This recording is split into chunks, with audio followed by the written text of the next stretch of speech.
बात है कि एक गांव में बंटू नाम का एक शिकारी अपनी माँ और पत्नी के साथ रहता था।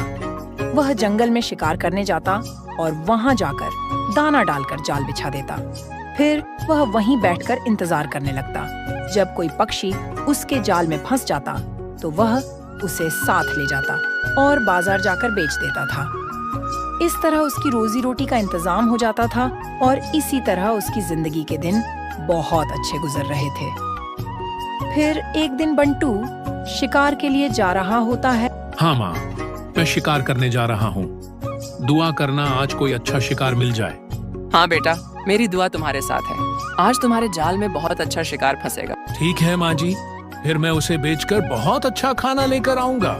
यह कहकर बंटू शिकार के लिए निकल जाता है और जंगल की ओर चला जाता है। वहां जाकर वह जाल बिछा देता है और इंतजार करने बैठ जाता है। काफी देर गुजर जाती है लेकिन कोई शिकार नहीं आता।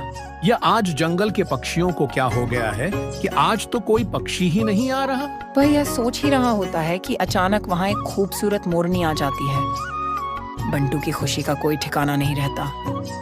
वह मोरनी के जाल में फंसने का इंतजार करने लगता है, लेकिन बदकिस्मती से वह उड़ जाती है। यह क्या हो गया? मोरनी मेरे जाल में फंसी ही नहीं। इतनी खूबसूरत मोरनी मैंने पहले कभी नहीं देखी। कुछ भी हो जाए, मुझे यह मोरनी जरूर पकड़नी है। उसी पल गोली चलने की आवाज आती है और वह आवाज सुनकर चौंक जाता है। यह क्या? इस जंगल में और शिकारी कहां से आ गया? कहीं उसने मोरनी को मार तो नहीं दिया? मैं जाकर देखता हूँ। वहां से उसे गोली की आवाज आई थी। बंटू उस तरफ निकल जाता है। थोड़ी ही दूर उसे एक शिकारी नजर आता है। भाई साहब, आप इस जंगल में क्या कर रहे हो? जंगल में अगर मैं बंदूक लेकर खड़ा हूँ तो इसका मतलब यह नहीं कि मैं शिकार करने आया हूँ। तो क्या मैं लूडो खेलने आया हूँ? इसका मतलब आपने उस मोरनी पर गोली चलाई थी? हाँ, मैंने ही गोली चलाई थी, लेकिन बदकिस्मती से वह बच गई और वहां से उड़ गई। न जाने अब वह कहाँ गई होगी। सारा शिकार बर्बाद हो गया मेरा। चलो दूसरे जंगल में जाकर उस मोरनी को ढूंढते हैं। वो शिकारी वहां से चले जाते हैं और बंटू जगह जगह उस मोरनी को ढूंढता है, लेकिन उसे मोरनी कहीं नहीं मिलती। वह वापस घर की तरफ आता है और देखता है कि मोरनी उसके घर में छिपी हुई है। बंटू उसे देखकर खुश हो जाता है और उसे एक पिंजरे में बंद कर देता है। बेगम, जल्दी आओ, देखो आज हमारे हाथ कितना अच्छा परिंदा लगा है। वे दोनों जल्दी से बाहर आ जाती हैं और उस खूबसूरत मोरनी को देखकर खुश हो जाती हैं। कैसी है मोरनी? क्या आप दोनों को पसंद आई? हाँ बंटू, ये तो बहुत ही खूबसूरत मोरनी है। मैं इसे बेचने नहीं दूंगी, बल्कि हम इसे खुद पालेंगे। अगर हम इस मोरनी को नहीं बेचेंगे तो खाएंगे कहाँ से? हाँ बेगम, अम्मी ठीक कह रही हैं। अगर हम इसे नहीं बेचेंगे तो खाएंगे कहाँ से? इसे बेचना बहुत जरूरी है और यह मोरनी अच्छी कीमत पर बिक जाएगी। मैं कल ही इसे बेच दूंगा। ठीक है, बेच दो। मैं तुम दोनों से बात नहीं करूंगी। उसकी बीवी नाराज होकर अंदर चली जाती है। माँ जी देखो ना, कैसी बच्चों जैसी जिद कर रही है। जा बेटा, तू अंदर जाकर उसे समझा। मैं मोरनी का ख्याल रखती हूँ। बंटू अपनी बीवी के पास आ जाता है। बेगम, तुम कैसी बच्चों वाली जिद कर रही हो? यह सिर्फ एक मोरनी ही तो है। तुम मुझे इसे बेचने दो ना। मैं जंगल से और परिंदे पकड़कर तुम्हें ला दूंगा। नहीं, मुझे यही मोरनी चाहिए। तुम इसे नहीं बेचोगे। अच्छा अच्छा, ठीक है बेगम, तुम गुस्सा मत करो, मैं इसे नहीं बेचूंगा। अब तो खुश हो जाओ। बेटा बाहर आओ, देखो इस मोरनी ने कितना खूबसूरत अंडा दिया है। वे दोनों बाहर आकर देखते हैं तो वह अंडा बहुत ही दुर्लभ और अनोखा होता है। अब देखा बंटू, तुम मेरी बात नहीं मान रहे थे। अब देखो, इस मोरनी ने कितना नायाब अंडा दिया है। हाँ बेगम, तुम ठीक कह रही हो। यह अंडा बहुत नायाब है और यह मोरनी खुद भी नायाब है। बंटू वह अंडा उठाता है और बेचने के लिए निकल जाता है। रास्ते में उसे एक दुकान नजर आती है और वह उस दुकान पर चला जाता है। जी भाई, क्या चाहिए आपको? लड़के, ये अंडा तो बहुत नायाब है, ये तुम्हारे पास कहाँ से आया? भाई तुम वो सब छोड़ो, मुझे बस ये बताओ, तुम ये अंडा अच्छी कीमत पर खरीदोगे या नहीं? मैं इसे जरूर खरीदूंगा। तुम मुझे ये अंडा 10,000 में दे दो। बंटू 10,000 का सुनकर खुश हो जाता है। ठीक है भाई, तुम 10,000 दे दो और अंडा ले लो, और इस अंडे के बारे में किसी को मत बताना। मैं तुम्हें यह अंडा रोज लाकर दूंगा।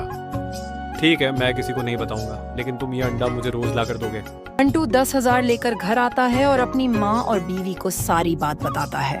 दूसरी तरफ शिकारी मोरनी को ढूंढ ढूंढ कर थक जाते हैं। हो सकता है मोरनी किसी और जंगल में चली गई हो। हाँ, मुझे वह मोरनी हर हाल में चाहिए। वह मोरनी एक नायाब अंडा देती है जिसकी कीमत 1 लाख रुपए है। किसी को भी मोरनी की इस खासियत का पता नहीं है। तो फिर वक्त क्यों जाया कर रहे हैं? चलो उस मोरनी को ढूंढते हैं। वे दूसरे जंगल में मोरनी को ढूंढने निकल पड़ते हैं। रास्ते में उन्हें प्यास लगती है। रास्ते में उन्हें रामू की दुकान दिखाई देती है और वे उसी दुकान पर आ जाते हैं। वहाँ वे अंडा देखकर हैरान रह जाते हैं। तुम्हारे पास ये अंडा कहाँ से आया? ये तो बहुत नायाब अंडा है। हाँ, ये बहुत ही नायाब अंडा है। इसे मैंने 1,000 रुपए में खरीदा है। मैं यह अंडा तुमसे 10,000 रुपए में खरीदूंगा। बस तुम मुझे उसके पास ले चलो जिसने तुम्हें यह अंडा बेचा है। ये सुनकर रामू का शैतानी दिमाग चालाकी से काम करने लगता है। अरे ये तो बहुत चालाक बन रहे हैं। अभी तो मेरी कमाई के दिन आए हैं। अरे क्या सोच रहे हो?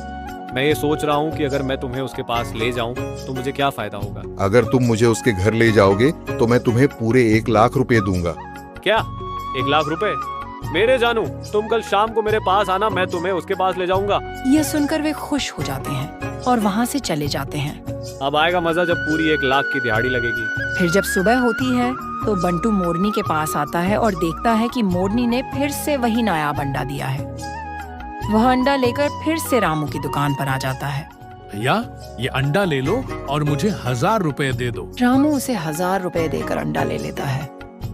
बंटू 1,000 रुपए लेकर वहाँ से चला जाता है। रामू चुपके से उसके पीछे जाता है और उसका घर देख लेता है। अब 1 लाख रुपया पक्का। रामू यह कहकर वहाँ से चला जाता है और अपनी दुकान पर आकर उन शिकारियों का इंतजार करने लगता है। बेगम, तुम इस मोरनी को अंदर ले जाओ। ऐसा न हो कि इस पर किसी की नजर पड़ जाए। मैं दूसरा शिकार करके आता हूँ। बेगम मोरनी को अंदर ले जाती है। बंटू शिकार करने पहुँच जाता है और किसी शिकार के आने का इंतजार करने लगता है। अचानक वैसा ही एक मोर वहाँ आ जाता है और उसके जाल में फंस जाता है। बंटू यह देखकर खुश हो जाता है। अरे क्या बात है, घर पर मोरनी और यहाँ मोर, जोड़ा पूरा हो गया। मैं इसे घर ले जाता हूँ। बंटू वह मोर घर ले जाता है। दूसरी तरफ शिकारी रामू की दुकान पर पहुँच जाते हैं। हाँ रामू, तुमने वादा किया था कि तुम हमें उस लड़के के घर ले जाओगे। तुम परेशान क्यों होते हो? मैं तुम्हें उसके घर ले जाता हूँ, लेकिन पहले मुझे मेरा 1 लाख रुपए दे दो। तुम्हें तुम्हारा 1 लाख रुपए मिल जाएगा, बस तुम हमें उसके घर ले चलो। हाँ, चलो मेरे साथ। सब बंटू के घर की तरफ निकल पड़ते हैं और उधर बंटू भी घर पहुँच जाता है। देखो, मैं जंगल से मोर पकड़ कर लाया हूँ। बेगम, वो मोरनी कहाँ है? जाओ बेगम, उसे लेकर आओ। वह अभी जाने ही लगती है कि शिकारी वहाँ पहुँच जाते हैं। तुम तो वही हो ना जो जंगल में मोरनी का शिकार करने आए थे? हाँ, मैं वही हूँ और मैं इसी की तलाश में था। मैंने अपना वादा पूरा कर दिया है। अब आप मुझे मेरा 1 लाख रुपए दे दो। कौन सा 1 लाख रुपया? चल निकल यहाँ से।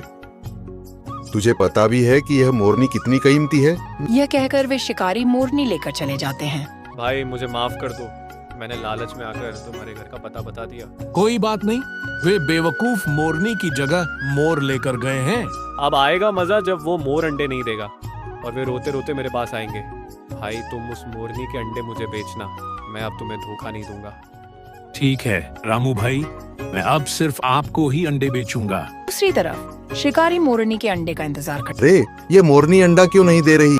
मालिक, गौर से देखो, ये मोरनी नहीं मोर है। ये अंडे कैसे देगा? इसका मतलब उसने हमें बेवकूफ बनाया है। मोरनी किसी और के पास है। चलो रामू के पास चलते हैं। शिकारी मासूम शक्ल बनाकर रामू के पास आते हैं।